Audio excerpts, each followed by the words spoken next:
சற்று முன் திடீரென்று அறிவிப்பின்றி சாணக்கியன் வீட்டுக்கு வந்த ஜனாதிபதி அனுர வரவேற்ற சாணக்கியன் சுமந்திரன் கட்சி பகைமைகளை மறந்து இறுதி கிரிகைக்கு வந்த சம்பவம் பதிவு. இத்தனை வருட போராட்டத்துக்கு கிடைக்காத வெற்றியை அள்ளி கொடுத்த ஜனாதிபதி அனுரவை தெய்வமாக காலில் விழுந்து கொண்டாடும் மலையக மக்கள். அத்தனை மலையக மக்களின் ஆதரவும் அனுர பக்கம் திரும்புவதாக கணிப்பு. யாழில் இருந்து கொழும்புக்கு கொண்டு செல்லப்பட்ட துப்பாக்கி காரில் தப்பியோட முயன்ற யாழ் இளைஞர்கள் பாரிய கொலை சம்பவத்துக்காக கைமாற்ற கொண்டு வந்ததாக வாக்குமூலம். யாழில் சுற்றி வளைப்புக்கு தயாரான போலீசார். கட்டுக்கட்டாக கோடிக்கணக்கான பணத்துடன் சிக்கிய குழு சிக்க வைத்த ரகசிய தகவல். தென்னிலங்கையில் போலீசாரின் அடுத்த அதிரடி. வவுனியா நகரத்தின் மத்தியில் பாலடைந்து போகும் அரச கட்டடங்கள் கண்டுகொள்ளாத அதிகாரிகள் ஜனாதிபதி அனுரவுக்கு சுட்டிக்காட்டும் மக்கள். கடும் போதையில் வந்து வைத்தியர்கள் தாதியர்களை விரட்டிய நபர்கள், பணியிலிருந்து தற்காலிகமாக விலகிய வைத்தியர்கள், போலீசாரின் கவனத்துக்கு சென்ற விவகாரம். சவுதியில் சித்திரவதைப்படும் மனைவியை மீட்டு தாருங்கள், 2 குழந்தைகளுடன் கதறும் கணவர். வாகன இறக்குமதி தொடர்பிலான ரகசியத்தை உடைத்த கர்சடி சில்வா, உண்மையில் புதிய வாகனங்களால் மில்லியன் கணக்கில் உழைத்து வரும் அரசு. மாவீர துயிலும் இல்லங்களில் இருந்து ராணுவம் வெளியேற வேண்டும், விடுவிக்கப்பட்டுள்ள கோரிக்கை. இம்முறை மாவீர நாள் தொடர்பில் வெளியான அறிவிப்பு. எதிர்க்கட்சிகள் பேரணி பின்வாங்கிய பிமல் கட்சி. கசிப்பு உற்பத்தி போலீசாரிடம் தப்பியோடியவர் உயிரிழப்பு. இப்படி ஒரு உழைப்பு தேவையா என எச்சரிக்கும் போலீசார். புத்தளம் மீனவர்களுக்கு இன்று அடித்த அதிர்ஷ்டம், வலை கிளிய பிடிக்கப்பட்ட மீன்கள். ஆணியும் பிடுங்க வேண்டாம், மாவீரர் மாதத்தில் என்னை சுடுங்கள், சபையில் அர்ச்சுனா எம்பி. இணையதளத்தில் வைரலாகும் பாராளுமன்ற உரை. 2026 ஆண்டு வரவு செலவு திட்டத்தின் கீழ் தோட்ட தொழிலாளர்களின் நாளாந்த ஊதியத்தை 1750 ரூபாவாக உயர்த்த அரசாங்கம் எடுத்த முடிவை தொடர்ந்து அக்கரைப்பத்தனை பகுதி தொழிலாளர்கள் சனிக்கிழமை பால் சோறு வழங்கி ஜனாதிபதி அனுரகுமார திசாநாயக்கவுக்கு நன்றி தெரிவித்தனர். 2026 ஆண்டு வரவு செலவு திட்டத்தின் கீழ் தோட்ட தொழிலாளர்களின் நாளாந்த ஊதியத்தை 1750 ரூபாவாக உயர்த்த அரசாங்கம் எடுத்த முடிவை தொடர்ந்து அக்கரைப்பத்தனை பகுதி தொழிலாளர்களில் சனிக்கிழமை பால் சோற்றை தயாரித்து ஜனாதிபதி அனுரகுமார திசாநாயக்கவுக்கு நன்றி தெரிவித்தனர்.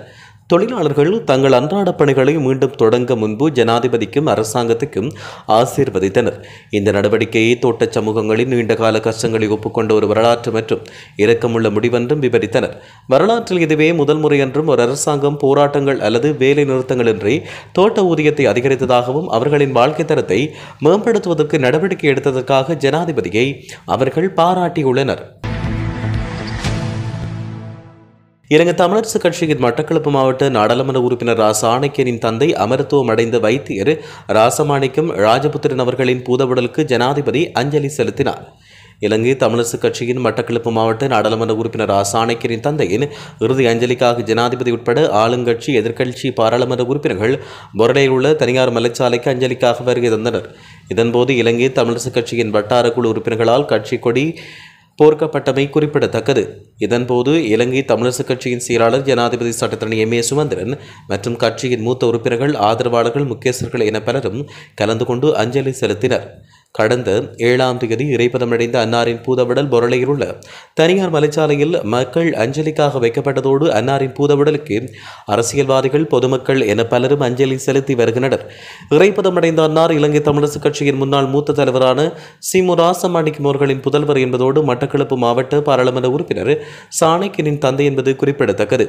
அன்னாரின் இறுதிக்கிரிகள் இன்றைய தினம் பொருளை பொதுமையானத்தில் இடம்பெறவுள்ளதாக தெரிவிக்கப்பட்டுள்ளது. யாழ்ப்பாணத்தைச் சேர்ந்த ஒருவர் வத்தளையில் கைத்துப்பாக்கியுடன் கைது செய்யப்பட்டுள்ளதாக தகவல்கள் வெளியாகியுள்ளன. இந்த கைது நடவடிக்கை நேற்று காலை இடம்பெற்றது. குறித்த நபர் செலுத்திச் சென்ற காரை போலீசார் தடுத்துள்ள போதும் அவர் காரை நிறுத்தாமல் சென்றதால் அதிகாரிகள் வாகனத்தை விரட்டிச் சென்று பிடித்துள்ளனர். இதன்போது காரில் சோதனை நடவடிக்கை மேற்கொள்ளப்பட்ட நிலையில் ஒரு கைத்துப்பாக்கியும் ரவைகளும் மீட்கப்பட்டுள்ளன. தொடர்ந்தும் சந்தேக நபரிடம் போலீசார் முன்னெடுத்த விசாரணையில் அவர் யாழ்ப்பாணத்தைச் சேர்ந்தவர் என்று தெரிவிக்கப்பட்டுள்ளது. மேலும் அவர் குறித்த துப்பாக்கியை மற்றொரு நபருக்கு கையளிக்க கொண்டு சென்றதாக தெரிவித்த நிலையில் போலீசார் அந்த நபரை கைது செய்துள்ளனர். இந்நிலையில் கைது செய்யப்பட்ட சந்தேக நபர்கள் இருவரும் யாழ்ப்பாணத்தைச் சேர்ந்த 33 வயதுடையவர்கள் என்று போலீசார் குறிப்பிட்டுள்ளனர். ராணுவ புலனாய்வு பிரிவுக்கு கிடைத்த ரகசிய தகவலின் அடிப்படையில் நேற்று கொழும்பு குற்றப்பிரிவின் அதிகாரிகள் குழுவுடன் இணைந்து கொடகம மீடியாகொட பிரதேசத்தில் மேற்கொள்ளப்பட்ட சுற்றி வளைப்பில் 6 சந்தேக நபர்கள் கைதாகினர். குறித்த சந்தேக நபர்களிடமிருந்து 75 மில்லியன் ரூபாய் பெறுமதியான 5 கிலோகிராம் 420 கிராம் ஹெரோயின் மற்றும் போதைப்பொருள் கடத்தலில் இருந்து சம்பாதித்ததாக கூறப்படும் பணம் என்பன மீட்கப்பட்டுள்ளன. காலி மாவட்ட போலீஸ் போதைப்பொருள் தடுப்பு பணியகத்தால் மேலதிக சட்ட நடவடிக்கைகள் மேற்கொள்ளப்பட்டு வருகின்றன. மேலும் 6ஆம் தேதி இராணுவ புலனாய்வு பிரிவுக்கு கிடைத்த தகவலின் அடிப்படையில் தனியாய வன பாதுகாப்பு அதிகாரிகளுடன் இணைந்து மேற்கொள்ளப்பட்ட சுற்றி வளைப்பின் போது மாத்தறை கோட்டபல பிரதேசத்தில் 662 மில்லியன் ரூபாய்க்கு மேலதிக பெறுமதியுடைய 110 கிலோகிராம் 450 கிராம் வல்லப்பட்டையுடன் தனியாய பிரதேசத்தில் வசிக்கும் 3 பேர் கைது செய்யப்பட்டுள்ளனர். நகர மத்தியில் பல அரச கட்டடங்கள் பராமரிப்பின்றி பாழடைந்து கிடப்பது தொடர்பான காணொளிகள் வெளியாகியுள்ளன. இவற்றை பராமரிக்க தேவையான நடவடிக்கைகள் எடுக்கப்படாத காரணத்தாலும் பயன்பாடு இல்லாமல் காலியாக கிடப்பதாலும் பற்றை முளைத்து பயன்பாடின்றி காணப்படுகிறது. வவுனியா நகரில் பல அரசு நிர்வாக சேவைகள் கடும் சிரமத்தின் மத்தியில் சிறிய கட்டடங்களில் செயற்படுத்தப்பட்டு வரும் நிலையில் இவ்வாறான கட்டடங்களை அனுரவின் புதிய அரசு கவனத்தில் கொள்ள வேண்டும் என மக்களால் கருத்து வெளியிடப்பட்டுள்ளது. சிறப்பாக கையாளப்பட்டால் இந்த கட்டடங்கள் கல்வி, சுகாதாரம், கலாச்சாரம் போன்ற துறைகளில் பயன்படும் மையங்களாக மாற்றப்படலாம் என்று சுட்டிக்காட்டப்பட்டுள்ளது. டயகம பிரதேச வைத்தியசாலையில் கடந்த 20ஆம் தேதி நோயாளி ஒருவருடன் போதையுடன் வருகை தந்த நபர் வைத்தியசாலை வைத்தியர்களுக்கு மரண எச்சரிக்கை விடுத்ததாலும் மற்றும் பிரதேச வைத்தியசாலையின் சாரதியை தாக்கிய விடயம் தொடர்பிலும் 2 நாட்கள் வைத்தியசாலையில் வைத்தியர்கள் ஊழியர்கள் பணிக்கு செல்லாமல் வைத்தியசாலை மூடப்பட்டிருக்கும் நிலை ஏற்பட்டுள்ளது. இந்த விடயம் தொடர்பில் போலீஸ் நிலையத்தில் முறைப்பாடு அளித்தும் வைத்தியர்களுக்கு தகுந்த பாதுகாப்பு இல்லாத ஒரு காரணத்தால் இவ்வாறு கடமையாற்றும் வைத்தியர்கள் பணியிலிருந்து விலகியுள்ளதாக தெரிவிக்கப்பட்டுள்ளது. இந்த விடயம் தொடர்பில் வைத்திய அதிகாரி சங்கத்தின் நுவரெலியா மாவட்ட கிளையின் செயலாளர் வைத்தியர் ஜெகத் திசாநாயக்க மற்றும் வைத்தியர் மினோசா காலை பெலிகன் அவர்களும் ஊடக சந்திப்பொன்றை ஏற்பாடு செய்தனர். இதன்போது கருத்து வெளியிட்ட அவர்கள் கடந்த 20ஆம் தேதி அடிபட்டு காயத்துடன் வைத்தியசாலைக்கு வருகை தந்த நோயாளி ஒருவருக்கு சிகிச்சை அளிக்கும் போது அவரது மேலதிக சிகிச்சைக்கு நுவரெலியா மாவட்ட வைத்தியசாலையில் மேற்கொள்ள நடவடிக்கை எடுக்கும் சந்தர்ப்பத்தில் ஏன் தாமதமாகிறது என்று கேள்வி கேட்டு சாரதியை தாக்கியுள்ளனர். அத்துடன் எங்களையும் தாக்க முற்பட்டனர். தகாத வார்த்தை பிரிவுகளை பிரயோகித்தனர். இதனால் நாம் காவல்துறைக்கு அறிவித்தும் காவல்துறை எவ்வித நடவடிக்கையை மேற்கொள்ளாமல் மௌனம் காத்துள்ளது. அத்துடன் அன்று இரவு நாங்கள் எமது விடுதியில் தங்கியிருந்த போது பட்டாசுகளை வீசி அச்சுறுத்தினர். இந்த விடயம் தொடர்பில் நுவரெலியா மாவட்ட சுகாதார வைத்திய அதிகாரி அவர்களுக்கு நாம் தெரிவித்து பணியிலிருந்து தற்காலிகமாக விலகி இருக்கிறோம். எங்களுக்கு சாதாரணமான ஒரு தீர்வு மற்றும் பாதுகாப்பு கிடைக்கும் பட்சத்தில் கடமை புரிவதற்கு ஆயத்தமாக உள்ளோம் என்றும் தெரிவித்தனர்.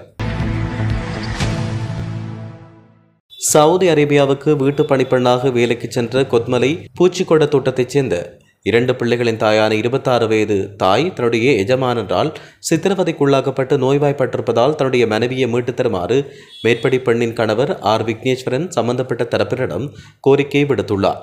விக்னேஸ்வரன் இது தொடர்பாக வெளிநாட்டு வேலைவாய்ப்பு பணியகத்தில் புகார் அளித்த போது அவர்களின் ஆலோசனையின் பேரில் தக்ஷினியை வெளிநாட்டுக்கு அனுப்பிய வேலைவாய்ப்பு முகவர் நிலையத்தில் சென்று முறையிட்ட போது அவர்கள் தன்னை தாக்கியதாகவும் விக்னேஸ்வரன் தெரிவித்தார். இது தொடர்பில் விக்னேஸ்வரனால் கொழும்பில் உள்ள வாழைத்தோட்ட போலீஸ் நிலையத்தில் 27ஆம் தேதி முறைப்பாடு செய்யப்பட்டது. மேலும் தன்னுடைய கணவருக்கு வீடியோ காலில் தர்ஷினி கூறும்போது தனக்கு வழங்க வேண்டிய 4 மாத நிலுவையில் உள்ள சம்பளத்தை கேட்டபோது வீட்டின் உரிமையாளரின் காவல்துறையில் உயர் பதவியில் இருக்கும் அவருடைய மகன் வந்து தன்னுடைய மனைவியை கடுமையாக தாக்கி தனது கால்களை போலீஸ் காலணிகளால் மிதித்து முகம், தலை மற்றும் மார்பகுதியிலிருந்து இரத்தம் வரும் வரை காலணிகளால் மிதித்து அழுத்தியதாகவும் தற்பொழுதும் காது, மூக்கில் இருந்து இரத்தம் வருவதாகவும் தன்னுடைய மனைவி கூறியதாக விக்னேஸ்வரன் தெரிவித்தார். நாட்டின் நிதி இலக்குகள் அடையப்பட்டதற்கு எதிர்பாராத வகையில் நிகழ்ந்த வாகன இறக்குமதியே முதன்மை காரணம் என நாடாளுமன்ற உறுப்பினர் கஸ்டடி சில்வா தெரிவித்தார். நாடாளுமன்றத்தில் உரையாற்றிய போது அவர் இவ்வாறு தெரிவித்தார். இத்தகைய எண்ணிக்கையிலான வாகனங்கள் இலங்கைக்கு இறக்குமதி செய்யப்படும் என யாரும் எதிர்பார்க்கவில்லை என்றும் இதுவே அரசாங்கத்துக்கு வருமானத்தை தந்துள்ளதாகவும் தெரிவித்தார். நாங்கள் இதை எதிர்பார்க்கவில்லை, எங்களுடைய கணிப்பு தவறாகிவிட்டது என்பதை ஏற்றுக்கொள்கிறோம் என கஸ்டடி சில்வா தெரிவித்தார். 1900 மில்லியன் அமெரிக்க டாலர் பெறுமதியான நாணய கடிதங்கள் திறக்கப்பட்டுள்ளன. 1400 மில்லியன் அமெரிக்க டாலருக்கும் அதிக பெறுமதியுடைய வாகனங்கள் இறக்குமதி செய்யப்பட்டுள்ளன. இதன் விளைவாக யாரும் நினைத்து பார்க்க முடியாத வகையில் அரசாங்கத்துக்கு கணிசமான வரி வருமானம் கிடைத்துள்ளதாக கஸ்டடி சில்வா தெரிவித்தார். நல்லதொரு புரிந்துணர்வு இனங்களுக்கிடையில் ஏற்பட வேண்டுமாக இருந்தால் நிச்சயம் மாவீர துயிலம் இல்லங்களில் இருந்து இராணுவம் அகன்று செல்ல வேண்டும் என ஜனநாயக போராளிகள் கட்சியின் தலைவர் சி வேந்தன் தெரிவித்தார். நேற்று வடமராட்சி கிழக்கில் நடத்திய ஊடக சந்திப்பில் அவர் இதனை தெரிவித்தார். அவர் மேலும் தெரிவிக்கையில், கார்த்திகை மாதம் என்பது தேச விடுதலைக்காக தமது இன்னுயிர்களை ஆகுதியாக்கியவர்களை நினைவு கூறும் மாதமாகும். அந்த வகையில் கார்த்திகை 21 முதல் 27ஆம் தேதி வரை மாவீர வாரமாக தாயகத்திலும் புலம்பெயர்ந்த தேசங்களிலும் கடைபிடிக்கப்பட்டு வருகிறது. தாயகத்தில் ஒரு சில மாவீர துயிலும் இல்லங்களிலிருந்து இராணுவத்தினர் அகன்றிருக்கின்றனர். கணிசமான மாவீர துயிலும் இல்லங்களில் இராணுவ முகாம்கள் காணப்படுகின்றன.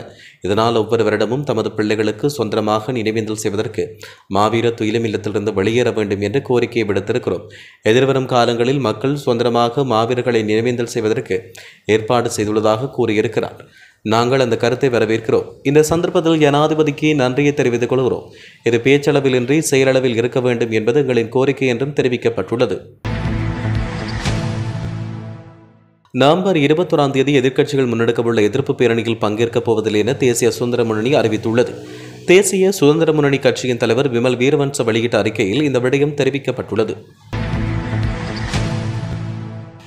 திருகோணமலையில் கசிப்பு உற்பத்தியில் ஈடுபட்டோரை சுற்றி வளைத்து பிடிக்க முற்பட்ட போது ஆற்றில் இறங்கி தப்பியோடியவர் நீரில் மூழ்கி உயிரிழந்தார். கிண்ணியா உப்பாறு களப்பு பகுதியாண்டிய காட்டுப்பகுதிக்குள் நேற்றைய தினம் வெள்ளிக்கிழமை கசிப்பு உற்பத்தி இடம்பெறுவதாக கிடைக்கப்பெற்ற ரகசிய தகவலின் அடிப்படையில் அந்த இடத்தை சுற்றி வளைத்த போது கசிப்பு உற்பத்தியில் ஈடுபட்டிருந்தோர் அங்கிருந்து தப்பியோடினர்.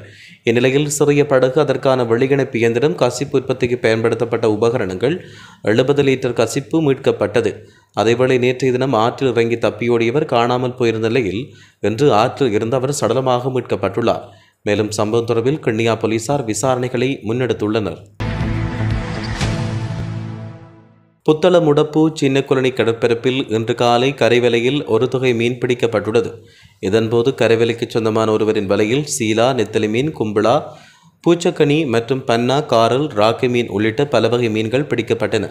இந்நிலையில் கரைவலையில் நிறைய மீன்கள் கிடைத்ததையிட்டு மீனவர்கள் மகிழ்ச்சி அடைந்துள்ளனர். மாவீர மாதத்தில் என்னை சுட்டாலும் பரவாயில்லை என நாடாளுமன்ற உறுப்பினர் ராமநாதன் அர்ச்சுனா தெரிவித்தார். ஊழலை ஒழிப்பதாக கூறும் அரசாங்கத்தின் அமைச்சர்கள் லஞ்சம் பெறுவதாக அவர் தெரிவித்தார். நீங்கள் என்னை சுடுவீர்கள், வெட்டுவீர்கள், பின்னர் அதை நாமல் ராஜபக்ச செய்ததாக கைகாட்டுவீர்கள், அது எனக்கு பரவாயில்லை என்றும் அர்ச்சுனா தெரிவித்தார். நேற்று இடம்பெற்ற நாடாளுமன்ற அமர்வின் போது கருத்து வெளியிட்ட போது அவர் மேற்கண்டவாறு குறிப்பிட்டார். வெளிநாடுகளில் உள்ள புலம்பெயர் மக்கள் தமிழீழ மண்ணை கட்டி எழுப்புவார்கள். நீங்கள் எந்த ஆணையும் பிடுங்க வேண்டாம், விசா மட்டும் தாருங்கள் என்றும் அவர் குறிப்பிட்டார். சற்று முன் திடீரென்று அறிவிப்பின்றி சாணக்கியன் வீட்டுக்கு வந்த ஜனாதிபதி அனுர வரவேற்ற சாணக்கியன் சுமந்திரன் கட்சி பகைமைகளை மறந்து இறுதி கிரிகைக்கு வந்த சம்பவம் பதிவு. இத்தனை வருட போராட்டத்துக்கு கிடைக்காத வெற்றியை அள்ளி கொடுத்த ஜனாதிபதி அனுரவை தெய்வமாக காலில் விழுந்து கொண்டாடும் மலையக மக்கள். அத்தனை மலையக மக்களின் ஆதரவும் அனுர பக்கம் திரும்புவதாக கணிப்பு. யாழில் இருந்து கொழும்புக்கு கொண்டு செல்லப்பட்ட துப்பாக்கி, காரில் தப்பியோட முயன்ற யாழ் இளைஞர்கள், பாரிய கொலை சம்பவத்துக்காக கைமாற்ற கொண்டு வந்ததாக வாக்குமூலம். யாழில் சுற்றி வளைப்புக்கு தயாரான போலீசார். கட்டுக்கட்டாக கோடிக்கணக்கான பணத்துடன் சிக்கிய குழு, சிக்க வைத்த ரகசிய தகவல். தென்னிலங்கையில் போலீசாரின் அடுத்த அதிரடி. வவுனியா நகரத்தின் மத்தியில் பாலடைந்து போகும் அரச கட்டடங்கள், கண்டுகொள்ளாத அதிகாரிகள், ஜனாதிபதி அனுரவுக்கு சுட்டிக்காட்டும் மக்கள். கடும் போதையில் வந்து வைத்தியர்கள் தாதியர்களை விரட்டிய நபர்கள், பணியிலிருந்து தற்காலிகமாக விலகிய வைத்தியர்கள், போலீசாரின் கவனத்துக்கு சென்ற விவகாரம். சவுதியில் சித்திரவதைப்படும் மனைவியை மீட்டு தாருங்கள், 2 குழந்தைகளுடன் கதறும் கணவர். வாகன இறக்குமதி தொடர்பிலான ரகசியத்தை உடைத்த கர்சடி சில்வா, உண்மையில் புதிய வாகனங்களால் மில்லியன் கணக்கில் உழைத்து வரும் அரசு. மாவீர துயிலும் இல்லங்களில் இருந்து இராணுவம் வெளியேற வேண்டும், விடுவிக்கப்பட்டுள்ள கோரிக்கை. இம்முறை மாவீர நாள் தொடர்பில் வெளியான அறிவிப்பு. எதிர்க்கட்சிகள் பேரணி, பின்வாங்கிய விமல் கட்சி. கசிப்பு உற்பத்தி, போலீசாரிடம் தப்பியோடியவர் உயிரிழப்பு. இப்படி ஒரு உழைப்பு தேவையா என எச்சரிக்கும் போலீசார். புத்தள மீனவர்களுக்கு இன்று அடித்த அதிர்ஷ்டம், வலை கிளிய பிடிக்கப்பட்ட மீன்கள். ஆணியும் பிடுங்க வேண்டாம், மாவீரர் மாதத்தில் என்னை சுடுங்கள், சபையில் அர்ச்சுனா எம்பி. இணையதளத்தில் வைரலாகும் பாராளுமன்ற உரை.